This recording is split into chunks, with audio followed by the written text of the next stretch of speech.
বিসমিল্লাহির রহমানির রহিম। পল্লবী মহিলা ডিগ্রি কলেজ আয়োজিত অনলাইন ক্লাসে শিক্ষার্থীদের সকলকে স্বাগতম।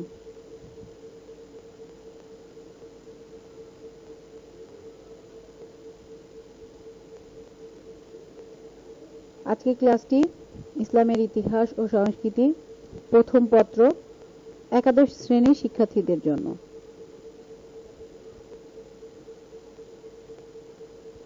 শিক্ষক পরিচিতি: ফাতেমাতুজ জোহরা শিউলি, প্রভাষক ইসলামের ইতিহাস ও সংস্কৃতি, পল্লবী মহিলা ডিগ্রি কলেজ।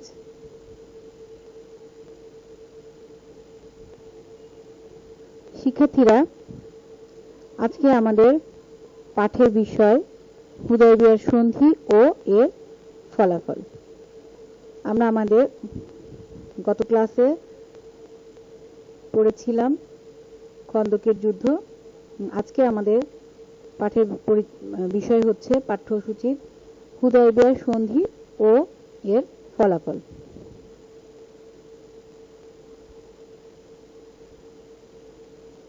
শিখন ফল: হুদায়বিয়ার সন্ধির পটভূমি, শর্তাবলী ও তাৎপর্য ব্যাখ্যা করতে পারবে। আজকে আমরা যে পাঠটি হুদায়বিয়ার সন্ধি যে পাঠটি আলোচনা করব, পুরো আলোচনা থেকে আমাদের যে শিখন ফলটা আসবে সেটাকে হুদায়বিয়ার সন্ধির পটভূমি, শর্তাবলী ও এর তাৎপর্য ব্যাখ্যা।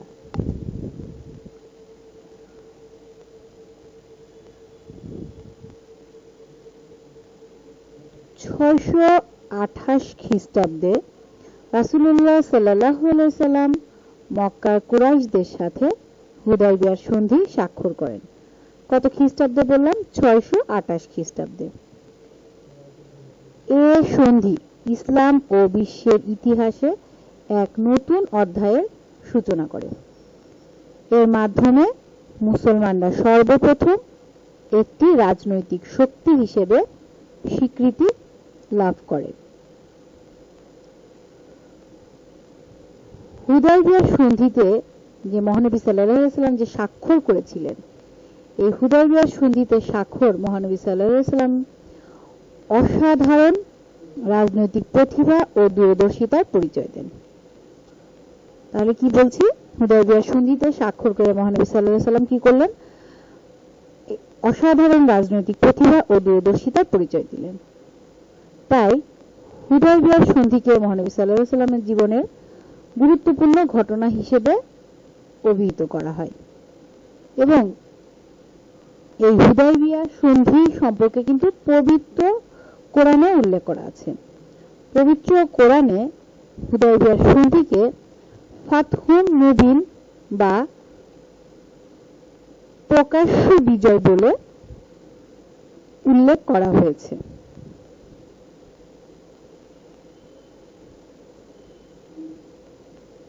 এখন আমরা হুদায়বিয়ার সন্ধির পটভূমি সম্পর্কে জানব, যে হুদায়বিয়ার সন্ধিটা যে কেন করতে হয়েছিল, সেই সন্ধির পটভূমিটা আমরা জানার চেষ্টা করি। হিজরতের পর দীর্ঘ 6 বছর মহানবী সাল্লাল্লাহু আলাইহি সাল্লাম ও মুহাজিররা জন্মভূমি মক্কা পরিদর্শন এবং হজ পালন করতে পারেনি। হিজরত আমরা সবাই জানি যে আল্লাহকে খুশি করার জন্য মহানবী সাল্লাল্লাহু আলাইহি সাল্লাম মক্কা থেকে মদিনাতে গমন করেছিলেন। এই মক্কা থেকে মদিনাতে গমনের পর 6 বছর, দীর্ঘ 6 বছর মহানবী সাল্লাল্লাহু আলাইহি সাল্লাম এবং মহানবী সাল্লাল্লাহু আলাইহি সাল্লামের সাথে যারা হিজরত করেছিল মুহাজিররা জন্মভূমি মক্কা পরিদর্শন এবং হজ পালন কোনোটাই করতে পারেনি। অনেকের মন প্রিয় মাতৃভূমিকে দেখার জন্য ব্যাকুল হয়ে ওঠে। তাই রাসূলুল্লাহ সাল্লাল্লাহু আলাইহি সাল্লাম মক্কা সফর ও উমরা পালনের সিদ্ধান্ত নিলেন। তৎকালীন আরবের নিয়ম অনুসারে জিলকদ মাসে যুদ্ধ বিগ্রহ নিষেধ ছিল। এজন্য মহানবী সাল্লাল্লাহু আলাইহি সাল্লাম তার 1400 সাহাবী নিয়ে 6ষ্ঠ হিজরির জিলকদ মাসের 25 তারিখে মক্কার উদ্দেশ্যে যাত্রা করেন। ইবনে ইসহাক এর বর্ণনা মতে মহানবী সাল্লাল্লাহু আলাইহি সাল্লাম রওনা হয়ে যখন উসফান নামক স্থানে পৌঁছেন তখন সুফিয়ান আল কারির পুত্র বিশর মহানবী সাল্লাল্লাহু আলাইহি সাল্লামের সাথে সাক্ষাৎ করে বলেছিলেন, হে আল্লাহর রাসূল, কুরাইশরা আপনার যাত্রার সংবাদ পেয়ে চিতা বাঘের চামড়ার পোশাক পরিধান করে মক্কা থেকে রওনা হয়েছে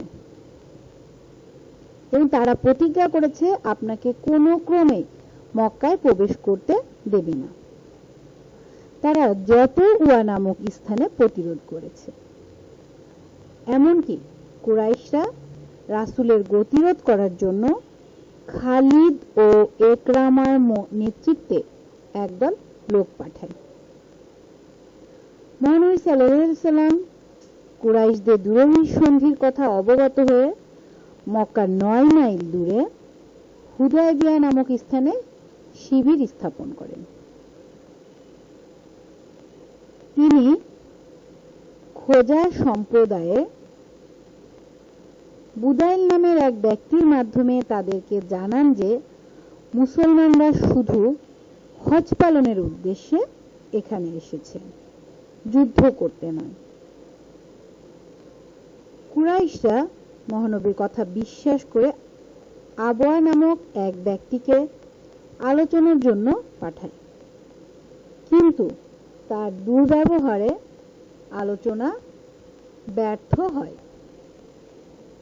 তাহলে আমরা কি দেখলাম যে হুদায়বিয়া সন্ধির পটভূমিতে আমরা কি জানলাম যে নবীজি সাল্লাল্লাহু আলাইহি সাল্লাম ও তার সঙ্গীরা যারা হিজরত করেছিল তারা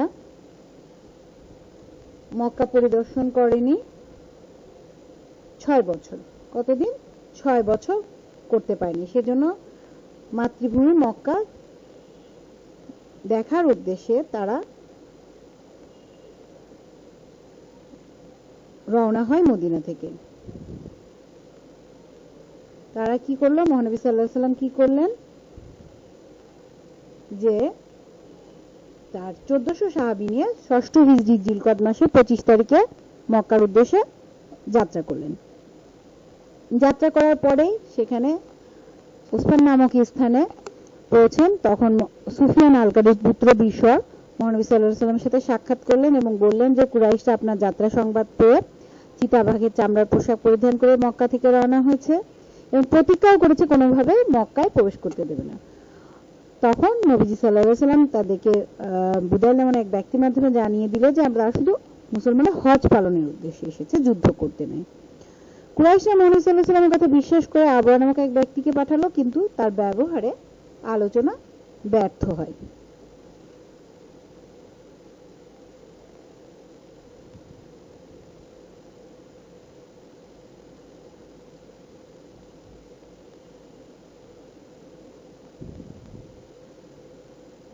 বাইতুর রিদওয়ান আবওয়ার সাথে আলোচনা ব্যর্থ হলে মহানবী সাল্লাল্লাহু আলাইহি সাল্লাম প্রথমে খেরাশে ইবনে উমাইয়া খাজারি এবং পরে হযরত ওসমান রাদিয়াল্লাহু আনহুকে কুরাইশ নেতাদের কাছে শান্তি আলোচনার জন্য পাঠান। এ সময় তারা ওসমানকে আটক করে রাখে। ফলে মুসলিম শিবিরে একথা ছড়িয়ে পড়ে যে কুরাইশরা তাকে হত্যা করেছে। আটকের সংবাদই মুসলিম শিবিরে ছড়িয়ে পড়ে যে কুরাইশরা হত্যা করেছে ওসমানকে। এই সংবাদ শুনে মুসলমানরা প্রয়োজনে নিজেদের জীবন বিসর্জন দিয়ে হলেও ওসমান রাদিয়াল্লাহু আনহুর হত্যার প্রতিশোধ নিবে বলে শপথ করে এবং এই শপথকে ইসলামের ইতিহাসে বাইতুর রিদওয়ান বলা হয়।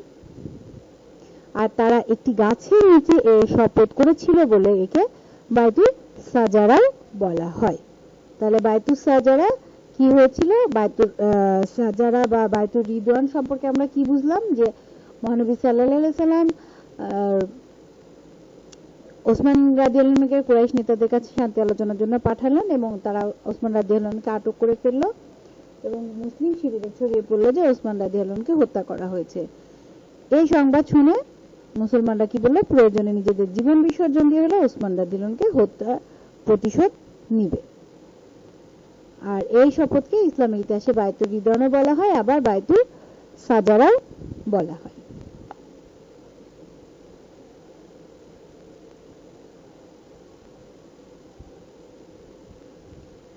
হুদায়বিয়া সন্ধি স্বাক্ষর। মুসলমানদের প্রতিশোধ নেওয়ার শপথ গ্রহণের খবর পেয়ে কুরাইশরা ওসমান রাদিয়াল্লাহু আনহুকে মুক্তি দেয় এবং সুহাইল বিন আমরের মাধ্যমে মহানবী সাল্লাল্লাহু আলাইহি ওয়াসাল্লামের কাছে সন্ধি প্রস্তাব পাঠায়। মহানবী সাল্লাল্লাহু আলাইহি ওয়াসাল্লাম সানন্দে এই প্রস্তাব গ্রহণ করেন। যে যখন তারা কুরাইশরা এই মুসলমানদের শপথের খবর পেয়ে গেল, তখন তারা আসলে কিছুটা ভীতও হয়ে গেল, কারণ কিছুদিন আগে তারা খন্দকের যুদ্ধে মুসলমানদের কাছে পরাজিত হয়েছে। তারপরে যদি আবার কোনো নতুন যুদ্ধ হয়, যে যুদ্ধ করার মতো কিন্তু কুরাইশদের সামর্থ্য ছিল না। এটা কিন্তু আমরা খন্দকের যুদ্ধই দেখেছি, যে খন্দকের যুদ্ধে তারা পরাজিত হওয়ার পরে তাদের অবস্থা এতটাই খারাপ হয়ে গিয়েছিল যে নতুন করে মুসলমানদের সাথে যুদ্ধ করার কোনো ইচ্ছা বা সৈন্য কোনোটাই তাদের সংগ্রহে ছিল না। সেজন্য তারা কি করলো, মহানবী সাল্লাল্লাহু আলাইহি ওয়াসাল্লামের সাথে সন্ধির একটি প্রস্তাব পাঠায়। মহানবী সাল্লাল্লাহু আলাইহি ওয়াসাল্লাম সানন্দে প্রস্তাব গ্রহণ করেন। অনেক যুক্তিতর্কের পর কুরাইশদের সাথে মহানবী সাল্লাল্লাহু আলাইহি ওয়াসাল্লামের সন্ধি স্বাক্ষরিত হয়। আর এই সন্ধি ইসলামের ইতিহাসে হুদায়বিয়া সন্ধি নামে পরিচিত।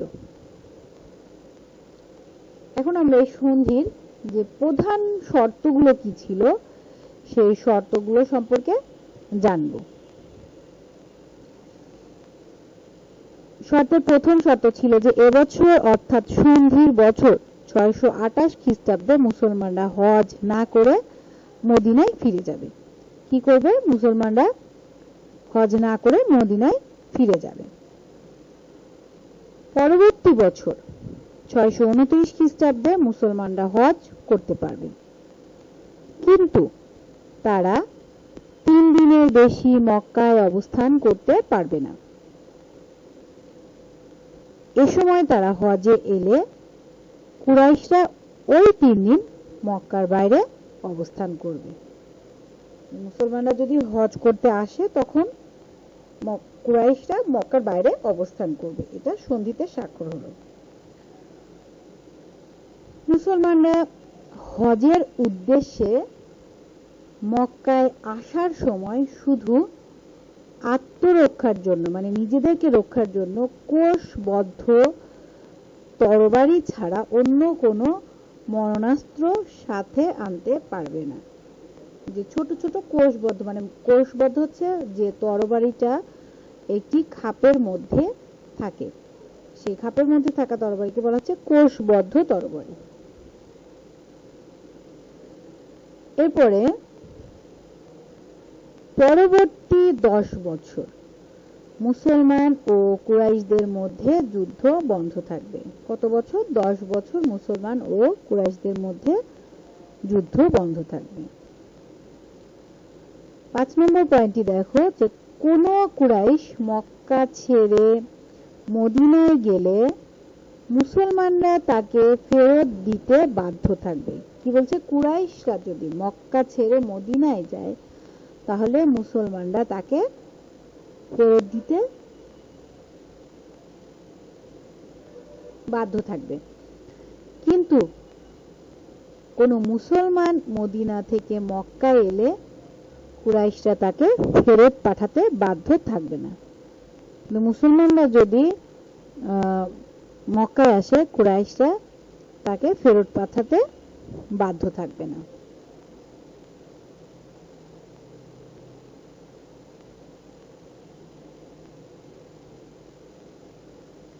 এরপরে 6 নম্বর পয়েন্টটি দেখো,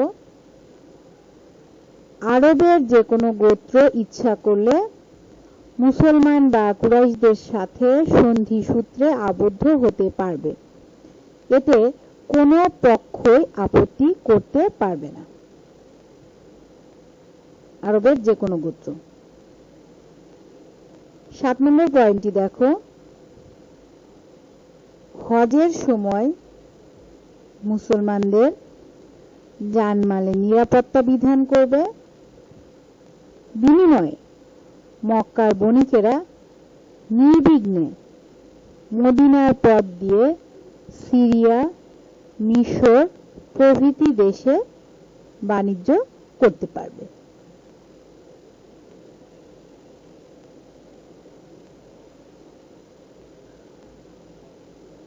আট নম্বর পয়েন্টটি দেখো, মক্কার কোনো নাবালক তার অভিভাবকের অনুমতি ছাড়া মুসলমানদের দলে যোগ দিলে তাকে ফেরত দিতে হবে। মানে মক্কার বা কুরাইশদের থেকে কোনো যদি ছোট বাচ্চা যারা নাবালক, সাবালক না, অভিভাবকের অনুমতি ছাড়াই মুসলমানদের ধর্মে আকৃষ্ট হয়ে যদি মুসলমানদের দলে যোগ দেয় তাহলে তাকে ফেরত দিতে হবে। 9 নম্বর পয়েন্টটি দেখো, চুক্তির মেয়াদকালে উভয় পক্ষে মানুষের নিরাপত্তা পুরোপুরি নিশ্চিত করতে হবে।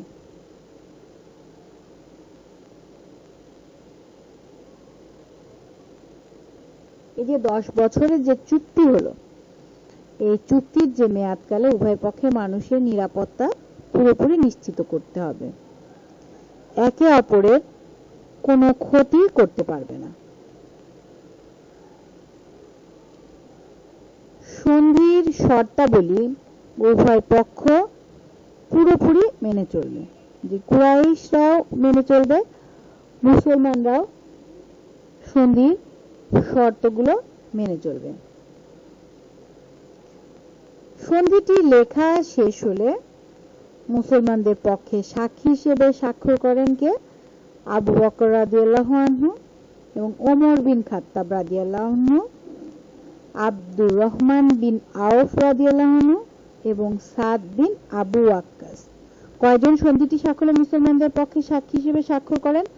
4 জন। 4 জনের মধ্যে কে কে? আবু বকর, ওমর বিন খাত্তাব এবং আব্দুর রহমান বিন আউফ ও সাদ বিন আবি ওয়াক্কাস। আর কুরাইশদের পক্ষে সুহাইল বিন আমর ও মুকাররাম বিন হাফসাস স্বাক্ষর করেন। এই যে হুদায়বিয়ার সন্ধি, যে বিশাল আমরা পটভূমি পড়ছি বা হুদায়বিয়ার সন্ধি স্বাক্ষর করছি, এই হুদায়বিয়ার সন্ধিটি যে লিখেছিলেন তিনি ছিলেন হযরত আলী রাদিয়াল্লাহু আনহু। তাহলে আমরা হুদায়বিয়ার সন্ধি যে শর্তগুলো, প্রধান 10টি শর্ত সম্পর্কে জানলাম। প্রধান 10টি শর্তের আমরা আবার আরেকবার একটু তোমাদের বোঝার সুবিধার্থে আরেকবার বলি। প্রধান শর্তগুলোর প্রথমটি কি ছিল? সন্ধির বছর মুসলমানরা হজ না করে মদিনায় ফিরে যাবে, আর পরবর্তী বছর মুসলমানরা হজ করতে পারবে, কিন্তু তারা 3 দিনের বেশি মক্কায় অবস্থান করতে পারবে না। এ সময় মুসলমানরা হজে এলে কুরাইশরা ওই 3 দিন মক্কার বাইরে অবস্থান করবে।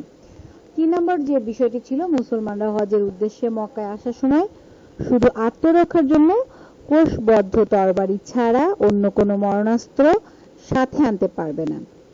আর পরবর্তী 10 বছর মুসলমান ও কুরাইশদের মধ্যে যুদ্ধ বন্ধ থাকবে।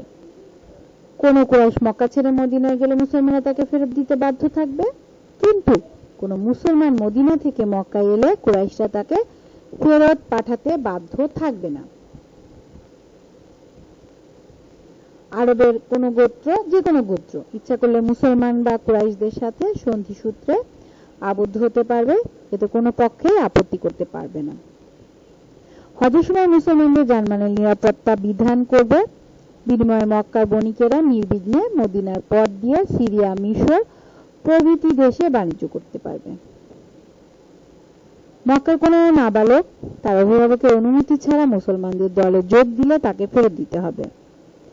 চুক্তির মেয়াদকালে উভয় পক্ষে মানুষের নিরাপত্তা পুরোপুরি নিশ্চিত করতে হবে এবং একে অপরকে কোনো ক্ষতি করতে পারবে না। সন্ধির শর্তাবলী উভয় পক্ষে পুরোপুরি মেনে চলবে। তাহলে আমরা 10টি শর্ত দেখলাম এবং এই শর্তের পক্ষে মুসলমানদের পক্ষে 4 জন সাক্ষী ছিল এবং কুরাইশদের পক্ষে 2 জন সাক্ষী ছিলেন এবং সন্ধির লেখক ছিলেন হচ্ছে হযরত আলী রাদিয়াল্লাহু আনহু। এবার আমরা যে হুদায়বিয়া সন্ধির যে ফলাফল তাৎপর্য, যেটা সন্ধির গুরুত্ব অথবা ফলাফল একই বিষয়, সেই বিষয়টি সম্পর্কে জানবো। যে এই যে সন্ধি করলো মহানবী সাল্লাল্লাহু আলাইহি ওয়াসাল্লাম কুরাইশদের সাথে, নবীজির এত বড় শত্রুদের সাথে যে একটি সন্ধি করলেন,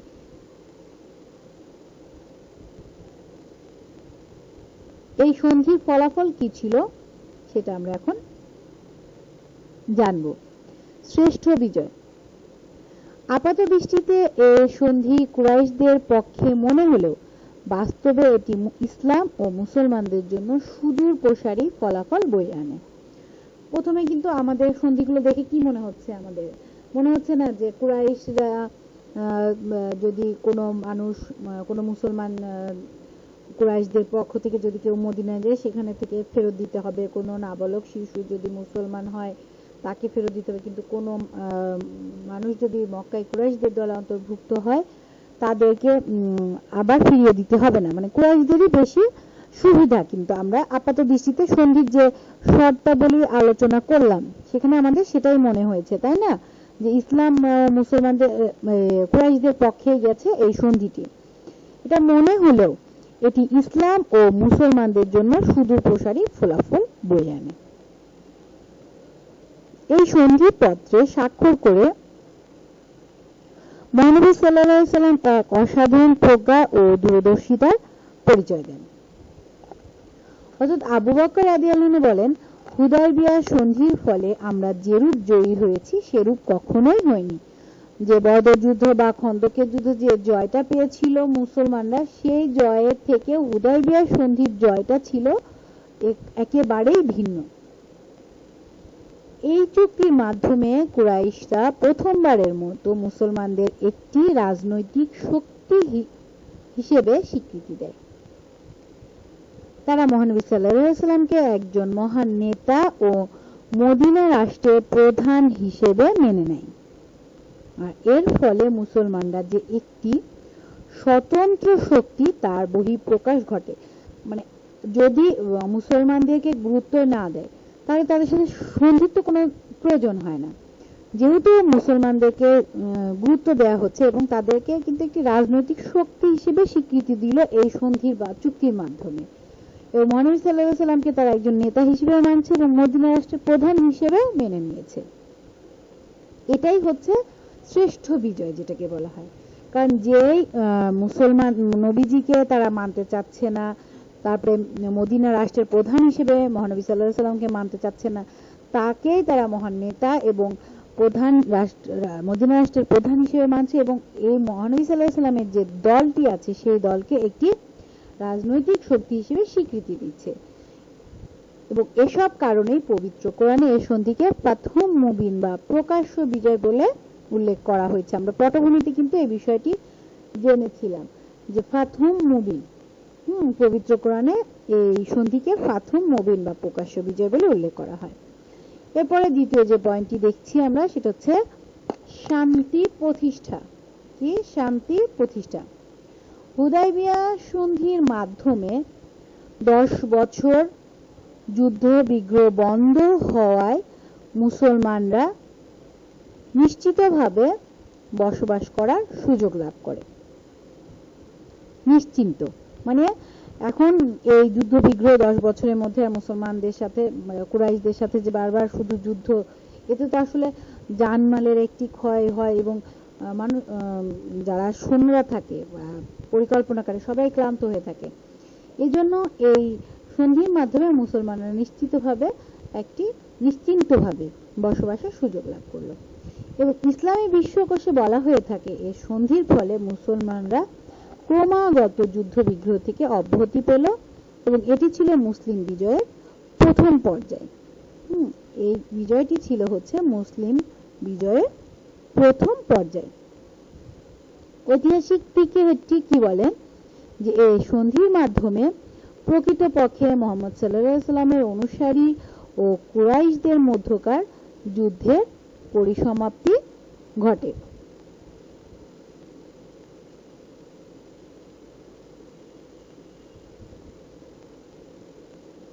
এরপরে আমরা যে পয়েন্টটি দেখব সেটা হচ্ছে ইসলামের দ্রুত প্রসার। হুদায়বিয়ার সন্ধির ফলে ইসলামের প্রচার ও প্রসারের পথ দিন দিন প্রশস্ত হতে থাকে। কুরাইশরা দলে দলে ইসলাম গ্রহণ করতে থাকে। ইসলামের প্রচার ও প্রসারের পথ কি হলো, দিন দিন বাড়তে থাকলো এবং কুরাইশরা দলে দলে ইসলাম গ্রহণ করতে থাকে। রাসূলুল্লাহ সাল্লাল্লাহু আলাইহি ওয়াসাল্লাম নবুয়ত লাভের পর 19 বছর কঠোর পরিশ্রমের ফলে মুসলমানদের সংখ্যা হয়েছিল মাত্র 1400। অথচ এই সন্ধির মাত্র 2 বছর পর মুসলমানদের সংখ্যা হয় 10,000 জন।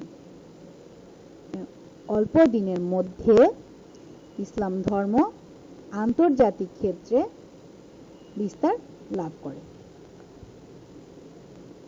দেখো যে নবুয়ত লাভের 19 বছর, যখন 40 বছরে নবুয়ত লাভ করে এবং 59 বছর কঠোর পরিশ্রমের ফলে মুসলমানদের সংখ্যা যেখানে হয়েছিল 1400, সেখানে এই সন্ধির মাত্র 2 বছর পর মুসলমানদের সংখ্যা হয় 10,000 জন।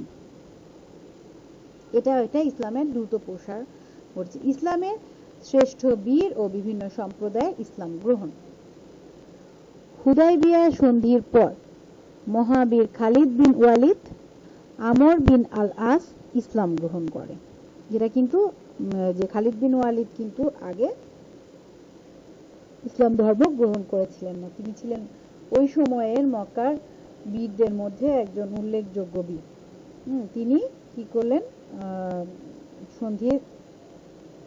এই হুদায়বিয়া সন্ধির পরে ইসলাম ধর্ম গ্রহণ করলেন। ফলে ইসলামের শক্তি বৃদ্ধি পেল এবং এ সম্পর্কে ঐতিহাসিক বলেন, খালিদ ও আমর ইসলামের সামরিক অভিযানের শক্তিশালী হাতিয়ারে পরিণত হয়েছিল। খালিদ এবং আমর কি হয়েছিল, ইসলামের সামরিক অভিযানের সবচেয়ে শক্তিশালী হাতিয়ারে পরিণত হয়েছিল। এরপরে আমরা যে পয়েন্টটি দেখব সেটা হচ্ছে শত্রুর জোটে ভাঙন। মুহাম্মদ সাল্লাল্লাহু আলাইহি ওয়াসাল্লামের প্রচেষ্টায় মদিনায় ইসলাম শক্ত ভিত গড়ে তোলায় নিজেদের স্বার্থ সিদ্ধির জন্য ইহুদি সহ অন্যান্য ইসলাম বিদ্বেষী গোষ্ঠী কুরাইশ ও বেদুইন গোত্রের সাথে মৈত্রী সম্পর্ক গড়ে তুলেছিলেন। কিন্তু হুদায়বিয়া সন্ধির পর কুরাইশরা নিরপেক্ষ হয়ে পড়ে এবং এই যে কুরাইশরা যে নিরপেক্ষ হয়ে পড়লো, তাতে কি হলো, ইসলামে যে বিদেশি গোষ্ঠীরা যে একটি মৈত্রী জোট গঠন করেছিল সেই জোটটি কিন্তু ভেঙে গেল, তাই না? তাহলে কি হলো, যে শত্রুরা যে একটি জোট করেছিল সেই শত্রুর জোটে ভাঙন দেখা দিল এই হুদায়বিয়া সন্ধির মাধ্যমে। এরপরে আমরা যে হুদায়বিয়া সন্ধির তাৎপর্যের সর্বশেষ পয়েন্টটি দেখব সেটা হচ্ছে মদিনা প্রজাতন্ত্র গঠন ও মক্কা বিজয়ের ঘটনা। ঐতিহাসিক এম ওয়াদ বলেন, হুদায়বিয়া সন্ধির ফলে মক্কাবাসী মদিনা প্রজাতন্ত্রকে স্বাধীন রাষ্ট্র ও মুহাম্মদ সাল্লাল্লাহু আলাইহি ওয়াসাল্লামকে রাষ্ট্রপ্রধান হিসেবে স্বীকার করে নেন এবং এই সন্ধির পর ইসলাম গ্রহণের যে প্রক্রিয়া শুরু হয় তার অবশ্যম্ভাবী সুফল ছিল। কি হলো, এই সন্ধির পরে ইসলাম গ্রহণের একটি প্রক্রিয়া শুরু হলো এবং সেই প্রক্রিয়ার ফলাফল আমরা কি দেখলাম, কয়েকটি বিষয়তে আমরা দেখলাম যে ইসলামের দ্রুত প্রসার শুরু হলো, ইসলামের শ্রেষ্ঠ বীর এবং বিভিন্ন সম্প্রদায়ের লোক ইসলাম গ্রহণ শুরু করলো এবং যে শত্রুদের একটি জোট ছিল যারা সর্বভাবে সব সময়ের জন্য মুহাম্মদ সাল্লাল্লাহু আলাইহি ওয়াসাল্লাম এবং তার অনুসারীদেরকে বিভিন্নভাবে হেনস্থা করছিল, তাদের সমস্ত জোট ভেঙে গেল এবং ইসলাম গ্রহণের একটি প্রক্রিয়া শুরু হয়, তার সুফলও শুরু হয়ে গেল। এবং মাত্র 2 বছর পরে 628 খ্রিস্টাব্দে যে হুদায়বিয়া সন্ধি হয়েছিল তার 2 বছর পর 630 খ্রিস্টাব্দে মুসলমানদের বিনা রক্তপাতে মক্কা বিজয় হলো। এই ছিল আমাদের হুদায়বিয়া সন্ধির আলোচনা এবং হুদায়বিয়া সন্ধির পটভূমি, হুদায়বিয়া সন্ধির বিষয়গুলো, এই সমস্ত বিষয়গুলো ছিল। শিক্ষার্থীরা, আশা করছি তোমাদের এই ক্লাসটি ভালো লাগবে এবং এই ক্লাসটি দ্বারা তোমরা উপকৃত হবে। হুদায়বিয়া সন্ধি সম্পর্কে তোমরা সঠিক জ্ঞান লাভ করতে পারবে। আগামী ক্লাস দেখার আমন্ত্রণ জানিয়ে আজকে ক্লাসটি এখানেই শেষ করছি। ধন্যবাদ সবাইকে।